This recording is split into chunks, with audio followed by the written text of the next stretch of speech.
Hi folks, it's Oliver here from Farm Compare, and today I've been joined by the wonderful Aisling Downey from smaXtec, and Aisling's going to take us through her role within smaXtec in Northern Ireland. Aisling, thanks very much for taking the time out to talk to us. Tell us a wee bit about your role within smaXtec. So I'm the Northern Irish representative for them, so basically any inquiries that come in for Northern Ireland, I would follow up on those. So that would mean that, say a farmer inquired about the product, I would then give them a call, organise a visit, and then we go out on the farm, and then from that stage we'd just talk through everything that's maybe they're looking for in a detection system, because some people will be looking for heat, other people will be looking for, oh, just move. There's the robot's going to take me out the middle of it, like.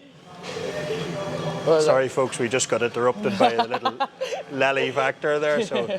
So right, we were talking just so the inquiry comes in, you come to the farm. Yeah, and then I'd be on farm with the farmer then. And then we'd just sort of walk through what they're looking for in a system. So, for example, any problems that they may be facing on farm, such as maybe a lot of cases of mastitis, you know, trouble detecting their heats, maybe trouble with conception rates, or else, you know, calving issues. So every farmer's going to have something that is annoying them on farm that they want to work on. Yeah. So that's why I would not really call this a heat detection system, but more than just a monitoring system in general, because it does everything. So you've got your calving detection, your heat detection, and your health detection. Yeah. Following that, you know, we'd walk through how the bolus would help them on farm, talk them through everything it does with the rumination, inner body temperature, and activity levels. Then we'll sort out, so getting their information transferred over to us. So we walk them through all of that. Our customer success team is brilliant, and they will call them up and get all their information transferred, and they'll do all the uploading for them. So between it, you know, buy-in till installation, all they literally do is send numbers over, and that's it.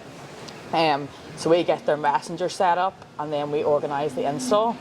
At the installation, then we will put the base station up and bolus all of the cows for them.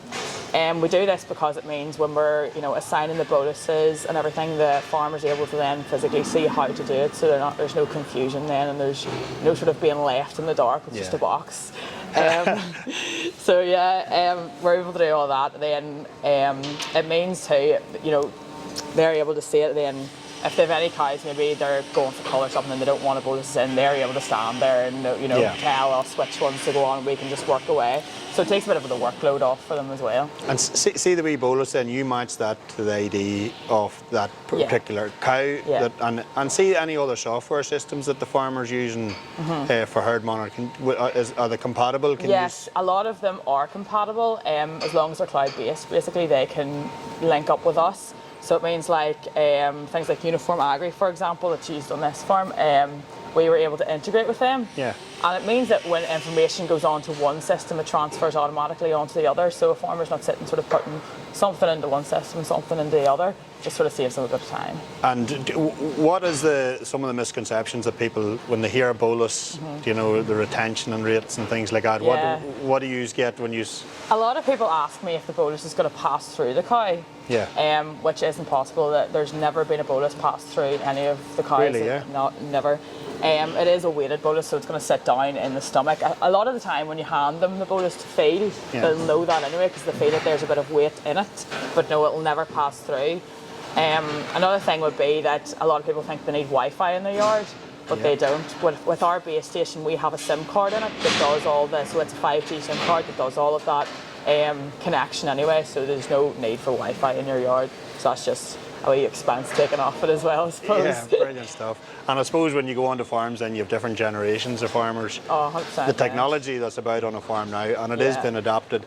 And when farmers see other farmers using it, a lot of the scepticism goes away. And we'll have a wee look at that. Yeah. And like your customer retention then, most of your customers stay with you year after year after year. Yeah, 100%. It's one of those systems, once you put in, you get that used to, and you sort of can't do without it after a while, because when you see that, like, you know, even mastitis, for example, if you see that being detected so early and your mastitis cases are dropping, well, you know, you're able to get in there quicker.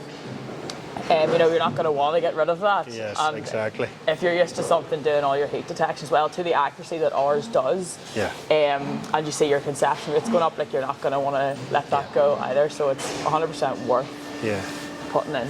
And you cover all of Northern Ireland? Yeah. What about Southern Ireland? Have we reps there? Yes, there's 3 fellas in the south that cover the south, so brilliant we're all stuff. covered. Yes, we've it all covered. So look, folks, thanks very much, Aisling. And look, if you want to get in touch, you can contact Farm Compare and we'll connect you up with the rep for your area. But thanks very much for watching, folks. Thank you.